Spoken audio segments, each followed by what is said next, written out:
नमस्कार दोस्तों, मैं वैभव राज आपका स्वागत करता हूं तक्षशिला ट्यूटोरियल के ऑनलाइन चैनल पे। दोस्तों आज हम लोग बात करेंगे क्लास 11 के फिजिक्स के चैप्टर नंबर 6 कणों के निकाय एवं घूर्णन गति के बारे में।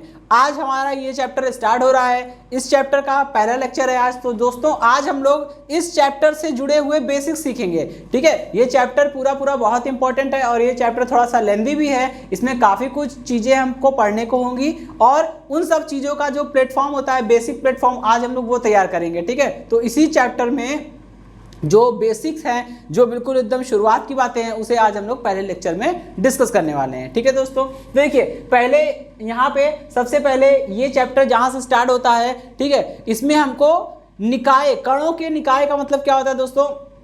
आपने देखा होगा कोई पिंड आप सपोज कर सकते हैं, ठीक है, कोई भी पिंड होता है या इवन कोई भी वस्तु होती है, वो क्या होती है, छोटे छोटे कणों से मिलकर ही बनी होती है। ऐसा हमको सिखाया गया है, ऐसा हमारा कॉन्सेप्ट है। ठीक है, तो छोटे छोटे कणों से मिलकर जो वो पिंड बना है, उसी पिंड को हम लोग यहाँ फिजिक्स की भाषा में क्या बोलते हैं, निकाय। ठीक है, यानी कि सिस्टम। तो ढेर सारे या कोई भी सिस्टम ले लीजिए, वो छोटे छोटे पार्टिकल्स यानी कणों से मिलकर ही बना होता है। तो उन कणों के निकाय के बारे में हमें पढ़ना है और पिंड की या निकाय की घूर्णन गति क्या होती है और उससे जुड़े हुए राशियों को हमें यहाँ पे कैलकुलेट वगैरह करना होगा। ठीक है, तो दोस्तों सबसे पहले हमको यहाँ पे ये जानने वाली बात आएगी कि ये तो हम समझ गए कि कणों का निकाय क्या होता है। ठीक है, उस कणों के निकाय के लिए एक छोटा सा शब्द होता है, उसको हमें परिभाषित करना होगा, उसे समझना होगा। वो शब्द है द्रव्यमान केंद्र। तो सबसे पहले हम ये जानेंगे कि द्रव्यमान केंद्र क्या होता है। ठीक, केंद्र क्या होता है हम ये जानेंगे। भाई देखिए, एक सीधी सी बात है कि अगर हम किसी कण के निकाय की बात करते हैं, ठीक है, और अगर हमें उस पूरे निकाय की गति को समझना है, ठीक है, तो अब हमको क्या करना पड़ेगा, आपको पता है, जैसे मैंने अभी बोला कि वो निकाय छोटे छोटे कणों से मिलकर बना होता है। तो अगर उस निकाय में असंख्य कण हो सकते हैं, ठीक है, इतने ज्यादा कण हो सकते हैं कि हम उसे हो सकता है गिन भी ना पाए, असंख्य कण हो सकते हैं। ठीक है, कोई भी निकाय असंख्य छोटे छोटे कणों से मिलकर बना हो सकता है। ठीक है, अगर कोई निकाय की गति को हमें समझना है, उसकी गति को समझना है, उससे जुड़ी हुई चीजों को समझना है, उसके पैरामीटर्स को समझना है कि उसका वेग क्या होगा, उसका त्वरण क्या होगा, उस पर कितना बल लग रहा होगा, कितना संवेग होगा, कितना आवेग होगा, वगैरह वगैरह। अगर हमें ये सारी चीजें समझनी है तो हमें करना क्या होगा, इसके लिए या तो हमारे पास एक रास्ता है कि हम उसके सारे कणों की डायनामिक्स को समझे, मतलब उसके सारे कणों पे उसके सारे कणों के ऊपर लगने वाले बल, आवेग, संवेग वगैरह वगैरह की गणना करें, जो कि पॉसिबल नहीं है, क्योंकि ढेर सारे कण होंगे तो ढेर सारी इक्वेशन बन जाएगी, जो कि पॉसिबल नहीं है। तो हम क्या करेंगे, हम पूरे निकाय को एक सिस्टम मान लेंगे, एक यूनिट मान लेंगे और उस यूनिट के लिए सारी कैलकुलेशन करेंगे। ठीक है, तो अब सबसे बड़ी बात यह आ जाती है कि जहां पे भी निकाय को एक यूनिट मान के एक सिंगल इक्वेशन बना के काम किया जा रहा है, वहां पे ये बहुत जरूरी है कि हम पूरे पिंड की गति को किसी एक ऐसे बिंदु की गति से परिभाषित कर दें कि सारे रिजल्ट वही आए जो एग्जैक्ट में आने चाहिए, जो वास्तव में आने चाहिए। जैसे अगर हम किसी एक बड़े निकाय की बात करते हैं तो उसी निकाय में, हर एक निकाय के अंदर ही एक ऐसा कण, एक ऐसा बिंदु होता है जो उस पूरे सिस्टम की गति को परिभाषित कर सकता है, पूरे निकाय की गति को परिभाषित कर सकता है। यही बिंदु क्या कहलाता है दोस्तों, द्रव्यमान केंद्र कहलाता है। तो अब हमें यह समझना होगा द्रव्यमान केंद्र क्या है, तो वो आपको आइडिया लग ही गया है। इसको थोड़े और अच्छे शब्दों में बोलेंगे तो एक और चीज हम बोल सकते हैं कि द्रव्यमान केंद्र, किसी भी निकाय का द्रव्यमान केंद्र एक ऐसा बिंदु होता है जिस पर उसका समस्त द्रव्यमान केंद्रित माना जा सकता है तथा जिसकी गति संपूर्ण निकाय की गति को परिभाषित करती है। ठीक है दोस्तों, एक बार फिर सुनेंगे कि किसी पिंड का या किसी निकाय का द्रव्यमान केंद्र एक ऐसा बिंदु होता है जिस पर उस पिंड या निकाय के समस्त द्रव्यमान को केंद्रित माना जा सकता है और जिसकी गति संपूर्ण निकाय की गति को परिभाषित करती है। ठीक है दोस्तों, तो ये हो गया द्रव्यमान केंद्र। ठीक, तो हम लोग अपने अगले टॉपिक के बारे में बात करेंगे। तो अगले टॉपिक का नाम है, जो नेक्स्ट टॉपिक है वो है दो कणों के निकाय का द्रव्यमान केंद्र। ठीक है, अब हमें यहाँ पे पहले हम छोटे लेवल से शुरुआत करेंगे। द्रव्यमान केंद्र क्या हुआ क्या होता है ये हम समझ चुके हैं। अब हम ये जानेंगे कि किसी भी निकाय के लिए अगर द्रव्यमान केंद्र की स्थिति हमें निकालनी होगी तो हम क्या करेंगे, ठीक है, कैसी अप्रोच करेंगे, कैसा फॉर्मूला लगाएंगे, ठीक है, क्या ट्रीटमेंट देंगे, तो उसके लिए हम समझते हैं। यहां सबसे पहले हमने अभी 2 कणों का निकाय लिया है, बिकॉज सिंगल पार्टिकल का कोई भी सिस्टम बन नहीं सकता है, ठीक है, क्योंकि ग्रुपिंग के लिए एटलीस्ट 2 एलिमेंट्स होने चाहिए, ठीक है। तो यहां पे मैंने क्या किया है, 2 कणों से मिलकर एक निकाय बन रहा है ऐसा मान लिया है। अब उस निकाय के लिए हम द्रव्यमान केंद्र की स्थिति को परिभाषित करेंगे कि द्रव्यमान केंद्र का स्थिति सदिश क्या होगा, ठीक है। और जब 2 कणों के निकाय की बात कर लेंगे तो हम लोग आगे n कणों के लिए बात करेंगे, और n कुछ भी हो सकता है, 1000, लाख या उससे भी ज्यादा, असंख्य, अनगिनत, कुछ भी हो सकता है, ठीक है। ओके, तो अभी हम 2 कणों के लिए बात करेंगे। तो देखिए यहाँ पे हमने एक डायग्राम बनाया हुआ है, ठीक है, ये एक सिस्टम है। अभी इन सबको केवल इसको देखिए, यहाँ पे 2 कण हैं, पहले कण का द्रव्यमान, पहला कण यहाँ पे स्थित है, इसका द्रव्यमान है m1, दूसरा कण यहां पर स्थित है, इसका द्रव्यमान है m2। आपको पता है ना दोस्तों कि सारी दूरियां जो होती हैं वो किसी संदर्भ बिंदु से ही नापी जाती हैं। जैसे अगर हमको स्केल में अगर हमको किसी चीज की दूरी निकालनी होती है तो हम इंची टेप या किसी भी चीज का यूज करते हैं, या स्केल से भी नापते हैं। तो शुरुआत किधर से करते हैं, 0 से, मापन 0 से शुरू करते हैं, क्योंकि मापन हम लोग मेजरमेंट को अगर 0 से शुरू नहीं करेंगे तो रिजल्ट गलत आएगा, ठीक है। तो स्केल का 0 या इंची टेप में जो 0 होता है वो क्या होता है, वो उसका रेफरेंस पॉइंट होता है। क्या होता है, रेफरेंस पॉइंट होता है। रेफरेंस पॉइंट से अगर हम कैलकुलेशन करेंगे, मेजरमेंट करेंगे, तो मेजरमेंट जो होगी वो सही आएगी, ठीक है। तो वैसे ही ये क्या है, रेफरेंस पॉइंट है, ये हमारा 0 है, ऐसे समझ लीजिए, ऐसा हम लोग समझ सकते हैं कि ये हमारा 0 है, ठीक है। अच्छा, अब ये जो कण m1 है, निकाय का कण m1, इसका स्थिति सदिश कितना है, r1। निकाय में जो कण है m2, इसका स्थिति सदिश कितना है, r2 है। और इन दोनों निकाय का जो द्रव्यमान केंद्र कहीं ना कहीं होगा ही, हमने मान लिया ये बिंदु है द्रव्यमान केंद्र। द्रव्यमान केंद्र को इंग्लिश में सेंटर ऑफ मास बोलते हैं, इसीलिए मैं शॉर्ट में क्या लिख रहा हूं, CM लिख रहा हूं, CM मतलब सेंटर ऑफ मास, ठीक है। तो इस निकाय का जो द्रव्यमान केंद्र है, सेंटर ऑफ मास, इसका स्थिति सदिश कितना है, RCM, ठीक है। ये तो तीनों के स्थिति सदिश हो गए। अब मुझे RCM का मान निकालना है, तो दोनों 2 कणों से मिलकर बनने वाले निकाय के लिए द्रव्यमान केंद्र का जो स्थिति सदिश होता है वो कितना होगा, RCM इज इक्वल टू, ये हो जाएगा m1 इंटू R1, ठीक है, प्लस ये हो जाएगा m2 इंटू R2, ठीक है, अपॉन में कितना हो जाएगा, m1 प्लस m2, अपॉन में m1 प्लस m2।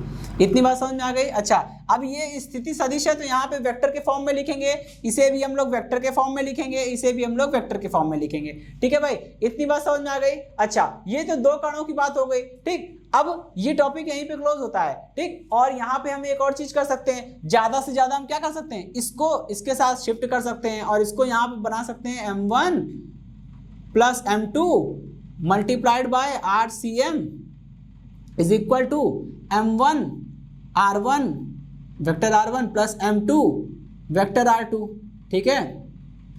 ओके, ये बात समझ में आ गई ना, m1 plus m2 multiplied by RCM is equal to m1 R1 plus m2 R2, ठीक है। यहाँ पे हम इस वाली समीकरण को देखकर हम यहाँ पे एक स्टेटमेंट बना सकते हैं। क्या स्टेटमेंट बनाएंगे कि 2 कणों के निकाय के 2 कणों के निकाय का कुल द्रव्यमान, इस स्टेटमेंट को देख के, इस समीकरण को देख के हम लोग एक स्टेटमेंट बना सकते हैं। वो स्टेटमेंट ये होगा कि 2 कणों के निकाय का कुल द्रव्यमान तथा निकाय के द्रव्यमान केंद्र का स्थिति सदिश का जो गुणनफल होता है वो प्रत्येक कण तथा उनकी संगत स्थिति सदिशों के गुणनफल के योग के बराबर होता है, ठीक है। यहां से जो रिजल्ट निकल के आया इसी को हमने शब्दों में बोला, ठीक। एक बार फिर समझ लेंगे कि 2 कणों से मिलकर बनने वाले किसी निकाय के कुल द्रव्यमान तथा निकाय के द्रव्यमान केंद्र के स्थिति सदिश का गुणनफल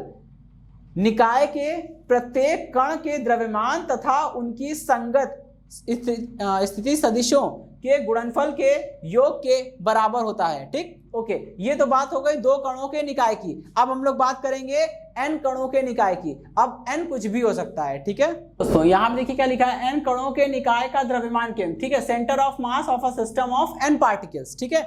अब इसमें क्या करना होगा, हमें एक निकाय को सिलेक्ट करना है, एक ऐसा निकाय चुनेंगे जो n नंबर ऑफ पार्टिकल से मिलकर बनाओ, n कणों से मिलकर बनाओ। अब n कुछ भी हो सकता है, वहां पे तो पहले वाले टॉपिक में केवल 2 कर लिए थे, यहाँ n कुछ भी हो सकता है, 1000 लाख या उससे भी ज्यादा। ठीक है, तो अगर कोई ऐसा निकाय हमको मिल जाएगा और उसके लिए हमें स्थिति सदिश निकालना होगा, मतलब उसके द्रव्यमान केंद्र का स्थिति सदिश निकालना होगा, तो उसके लिए क्या करेंगे, उसके लिए सबसे पहले देखिए इसमें यहाँ पे ढेर सारे कण होंगे। ये हमने मान लिया ये पहला कण है, इसका संदर्भ बिंदु O से स्थिति सदिश कितना है r1। इसी तरह से दूसरे कण का द्रव्यमान m2 है और स्थिति सदिश कितना है r2 है। तीसरे कण का द्रव्यमान कितना है m3 है और स्थिति सदिश कितना है r3 है। इसी तरह से nवें कण का द्रव्यमान mn है और स्थिति सदिश कितना है rn है। यहाँ पे कोई एक द्रव्यमान केंद्र भी होगा, उस द्रव्यमान केंद्र का स्थिति सदिश कितना है rcm। मुझे rcm का मान निकालना है। ठीक है, तो फॉर्मूला वही है,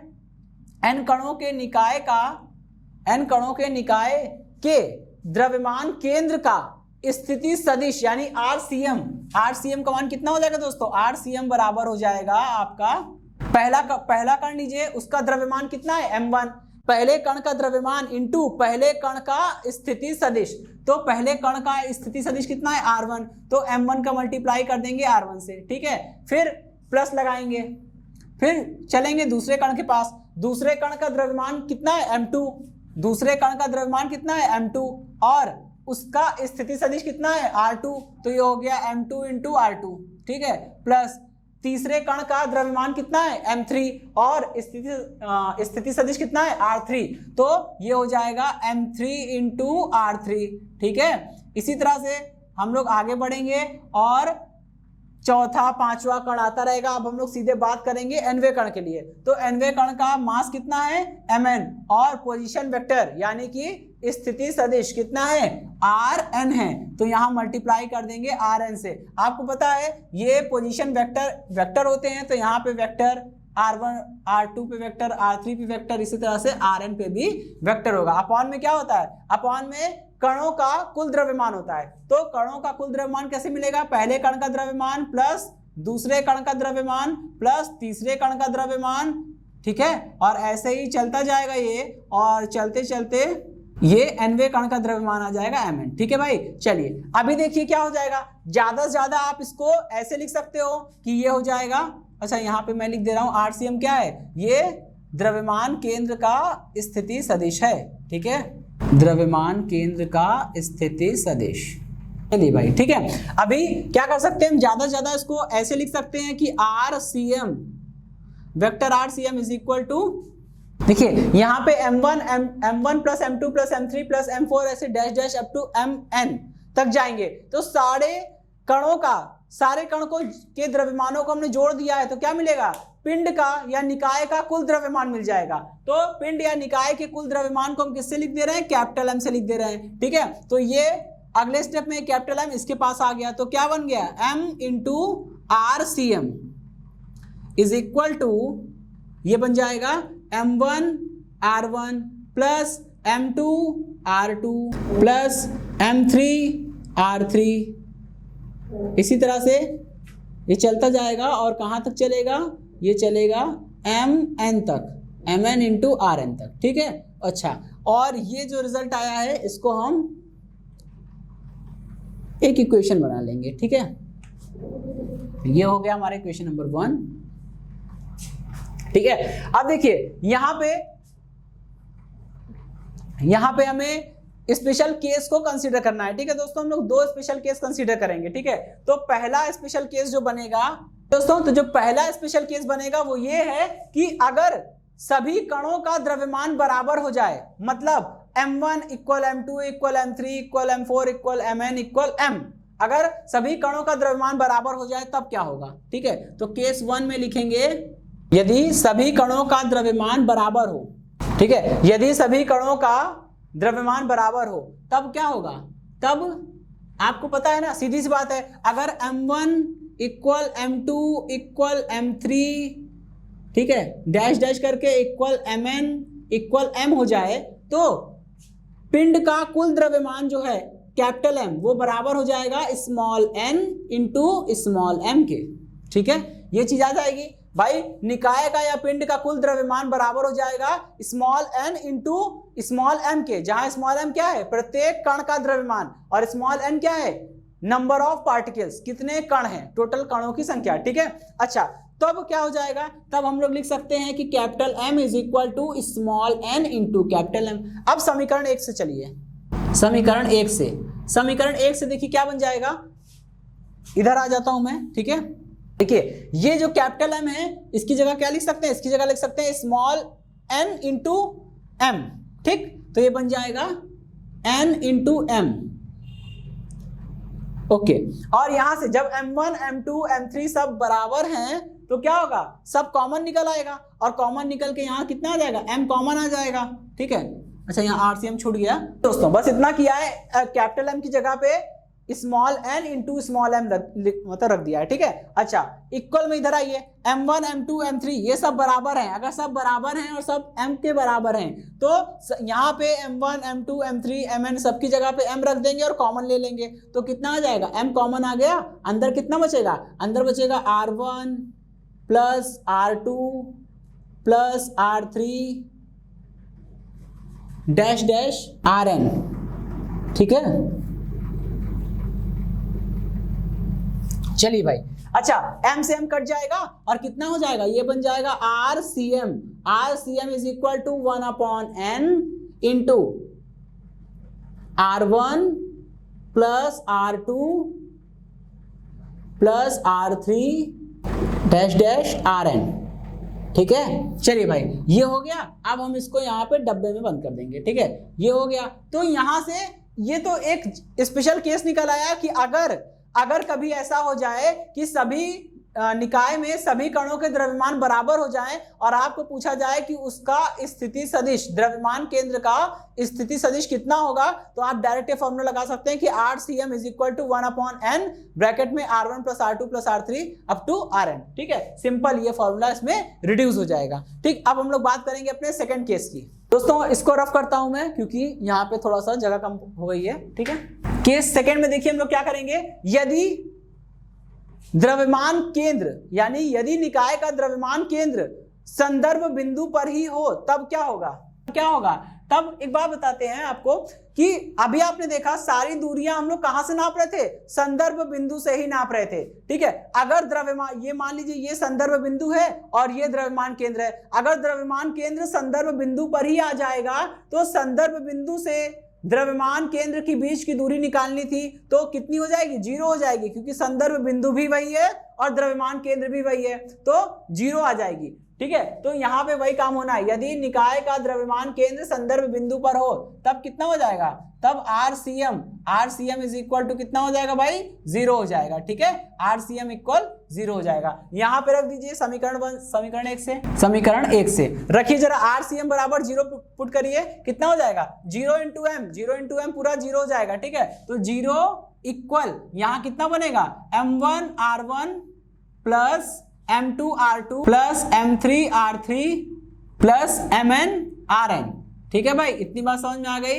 अच्छा, अब यहां से एक निष्कर्ष निकल रहा है दोस्तों, हम लोग यहाँ पे एक छोटा सा नोटेशन यूज कर सकते हैं, हम लोग यहाँ पे सिग्मा नोटेशन यूज कर सकते हैं। ठीक है, सिग्मा का मतलब क्या होता है, ओके दोस्तों, अब हमने देखिए समीकरण 1 में RCM बराबर 0 पुट कर दिया तो लेफ्ट हैंड साइड पूरा 0 हो जाएगा क्योंकि 0 into m is equal to 0। ठीक है, राइट हैंड साइड जो है वो बचेगा। यहाँ पे दोस्तों हम लोग इसको एक शॉर्टर नोटेशन में लिख सकते हैं, सिग्मा नोटेशन का यूज कर सकते हैं। सिग्मा का मतलब क्या होता है अभी समझ में आ जाएगा। ठीक है, तो ये हो गया 0 इक्वल, यहाँ पे लिख दिया सिग्मा i और ये हो गया mi/ri। ठीक है, इसको पढ़ते कैसे हैं, इसको पढ़ते हैं समीशन ओवर i सिग्मा या समीशन ओवर i mi/ri। ठीक है, इसका मतलब क्या होता है, यहाँ पे देखिए दोस्तों सिग्मा के नीचे, सिग्मा का मतलब होता है जोड़ना, सिग्मा का मतलब क्या होता है, जोड़ना। ठीक है, और i बराबर कुछ ऐसे लिख देते हैं, कुछ लोग लिख देते हैं i बराबर 1 से i बराबर n तक। इसका मतलब ये हो गया, पहले i बराबर 1 रखिए, क्या मिलेगा, यहाँ पे I की जगह 1 रखा, M1 और R1 बन जाएगा। ठीक, फिर I बराबर, फिर प्लस का निशान लगाइए क्योंकि सिग्मा का मतलब होता है प्लस, तो ये प्लस आ जाएगा। फिर I की जगह रखेंगे 2, तो ये हो जाएगा M2 R2, ये वाला टर्म आ जाएगा। फिर प्लस लगाएंगे, फिर R की जगह पे रखेंगे 3, कितना हो जाएगा M3 R3 हो जाएगा। इसी तरह से रखते चलेंगे और I की जगह जब आप N रखेंगे तो कितना हो जाएगा Mn इंटू Rn, तो ये बन जाएगा। ठीक है, तो ये जो है सिग्मा वाला नोटेशन, ये शॉर्टर नोटेशन है। यहां से हमको एक चीज समझ में आती है, हम यहां से देख के ये समझ सकते हैं कि अगर किसी भी निकाय का द्रव्यमान केंद्र संदर्भ बिंदु पर ही होगा, तब क्या होगा, उस केस में हर एक कण के आघूर्ण का जो योग होगा वो 0 होगा। आघूर्ण क्या होता है अभी थोड़ी देर बाद समझेंगे हम लोग। ठीक है, ये बात समझ लीजिए कि अगर किसी कण की घूर्णन अक्ष से दूरी r है, अगर किसी कण की घूर्णन अक्ष से दूरी r है और उस कण का द्रव्यमान m है, तो m इंटू r क्या होगा, उसका आघूर्ण हो जाएगा। ठीक है, यहाँ पे हम उसी की बात कर रहे हैं। तो क्या बोलेंगे, यदि किसी निकाय का द्रव्यमान केंद्र संदर्भ बिंदु पर उपस्थित हो, तब उस कण के निकाय का तब उस पिंड के हम लोग ऐसा बोल सकते हैं इसके बिहाफ पे कि यदि किसी निकाय का द्रव्यमान केंद्र संदर्भ बिंदु पर उपस्थित हो, तब उस निकाय के कणों के आघूर्णों का जो योग होता है वो 0 होता है। ठीक है, जो रिजल्ट यहाँ पे निकल के आ रहा है। तो दोस्तों ये टॉपिक खत्म हुआ, अब हम लोग बात करेंगे अपने नेक्स्ट टॉपिक के बारे में। दोस्तों हमारा नेक्स्ट टॉपिक जो है वो है द्रव्यमान केंद्र का कार्तीय घटक। कार्तीय घटक का मतलब क्या होता है दोस्तों, जब हम लोग किसी भी सिस्टम को पढ़ना शुरू करते हैं और मेजरमेंट करना शुरू करते हैं, तो मेजरमेंट के लिए एक फ्रेम ऑफ रेफरेंस होना चाहिए। फ्रेम ऑफ रेफरेंस मतलब कि निर्देश तंत्र होना चाहिए। ठीक है, और रेफरेंस पॉइंट होना चाहिए। सब हम लोग सेकंड चैप्टर में पढ़ चुके हैं। ठीक है, खैर अब देखिए, तो यहाँ पे क्या होता है, कार्तीय घटक का मतलब ये होता है, अगर हमने जो सिस्टम मतलब कि सिस्टम को स्टडी करने के लिए जो एक फ्रेम ऑफ रेफरेंस लिया था, ठीक है, निर्देश तंत्र हमने लिया था, वो निर्देश तंत्र अगर एक्स एक्सिस, वाई एक्सिस और जेड एक्सिस से बना हुआ कोऑर्डिनेट सिस्टम होगा, तब हम लोग उसमें जब स्टडी करेंगे और हम निकालते हैं ना द्रव्यमान केंद्र का स्थिति सदिश, तो जब द्रव्यमान केंद्र का स्थिति सदिश आप निकालेंगे, पोजीशन वेक्टर निकालेंगे और उस पोजीशन वेक्टर के कंपोनेंट्स लेंगे along x y and z axis, तो इसी को बोलते हैं हम लोग कार्तीय घटक। ठीक है, अब हमको वो करना है एक्स एक्सिस, वाई एक्सिस और जेड एक्सिस के रूप में उसको रिप्रेजेंट करना है। ठीक है, तो दोस्तों हम ये जानते हैं कि अगर किसी निकाय का द्रव्यमान केंद्र का स्थिति सदिश RCM है, ठीक है, और उसी स्थिति सदिश के घटक XCM, YCM और ZCM है, तब क्या होगा। ठीक है दोस्तों, यहाँ देखिए एक निकाय बना हुआ है। ठीक है, इस निकाय में ढेर सारे कण होंगे, n कण है हमने मान लिया। ठीक है, पहले कण का द्रव्यमान M1, दूसरे का M2, तीसरे का M3 और चौथे का M4, ऐसे करके nवें कण का Mn। ठीक है, और पहले वाले कण का पोजीशन वेक्टर R1, दूसरे वाले कण का पोजीशन वेक्टर R2, तीसरे वाले कण का पोजीशन वेक्टर R3 और nवें कण का पोजीशन वेक्टर Rn है। ठीक है, यहाँ पे एक सेंटर ऑफ मास ले लिया है द्रव्यमान केंद्र। इस द्रव्यमान केंद्र का पोजीशन वेक्टर जो है वो RCM है। ठीक है, तब हम अगर इस द्रव्यमान केंद्र के पोजीशन वेक्टर का x एक्सिस, y एक्सिस और z एक्सिस में रिजोल्यूशन कितना हो, XCM, YCM और ZCM हो, तब हम लोग क्या लिख सकते हैं। ठीक है, यदि द्रव्यमान केंद्र के स्थिति सदिश RCM का x, y तथा z अक्ष की दिशा में घटक क्रमशः XCM, YCM तथा ZCM है, तब क्या हो जाएगा, हम लिख सकते हैं RCM को हम ऐसे लिख सकते हैं कि RCM equal XCM I cap plus YCM J cap plus ZCM K cap. ठीक है, इसको हमने इक्वेशन नंबर 1 मान लिया। भाई किसी भी 3D वेक्टर को हम लोग x की डायरेक्शन में कंपोनेंट इंटू आई कैप प्लस y की डायरेक्शन में component into j cap plus z की डायरेक्शन में कंपोनेंट इंटू k कैप के फॉर्म में लिख सकते हैं। तो वैसे अगर RCM का x, y और z एक्सिस के डायरेक्शन में कंपोनेंट XCM, YCM और ZCM हो जाएगा, तो हम लोग लिख सकते हैं RCM is equal to XCM I cap plus YCM J cap plus ZCM K cap. ठीक है, अच्छा अब हम लोग लिखेंगे पिंड के या निकाय के द्रव्यमान केंद्र का स्थिति सदिश। ठीक है, निकाय के द्रव्यमान केंद्र का स्थिति सदिश कितना हो जाएगा भाई, ये हो जाएगा RCM इज इक्वल टू कैसे निकालेंगे, ये हो जाएगा M1 R1 plus M2 R2 plus M3 R3, ऐसे करके कहां तक जाएंगे हम लोग, n तक जाएंगे, और ये हो जाएगा Mn Rn। ठीक, अपॉन में क्या होता है, कणों के द्रव्यमान का योग होता है, यानी M1 plus M2 plus M3 ऐसे करके चलता रहेगा। या फिर हम लोग इसे कैपिटल M भी लिख सकते हैं, जैसी आपकी इच्छा। ठीक है, तो खैर मैं यहाँ क्या कर रहा हूँ, कैपिटल M लिख दे रहा हूँ। ठीक है, कैपिटल M क्या है, कण का कुल द्रव्यमान। ठीक, okay.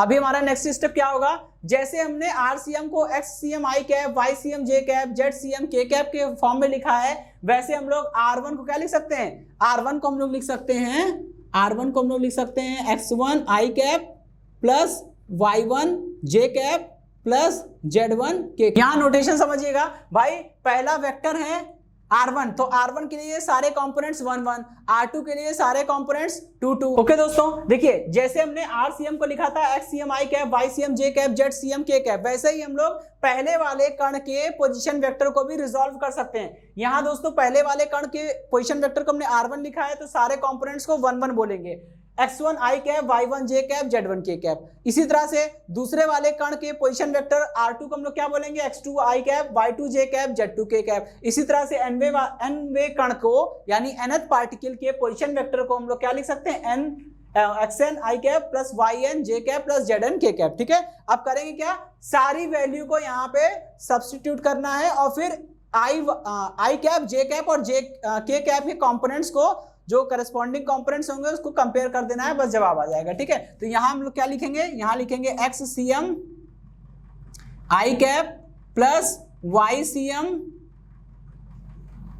J plus ZCM K cap.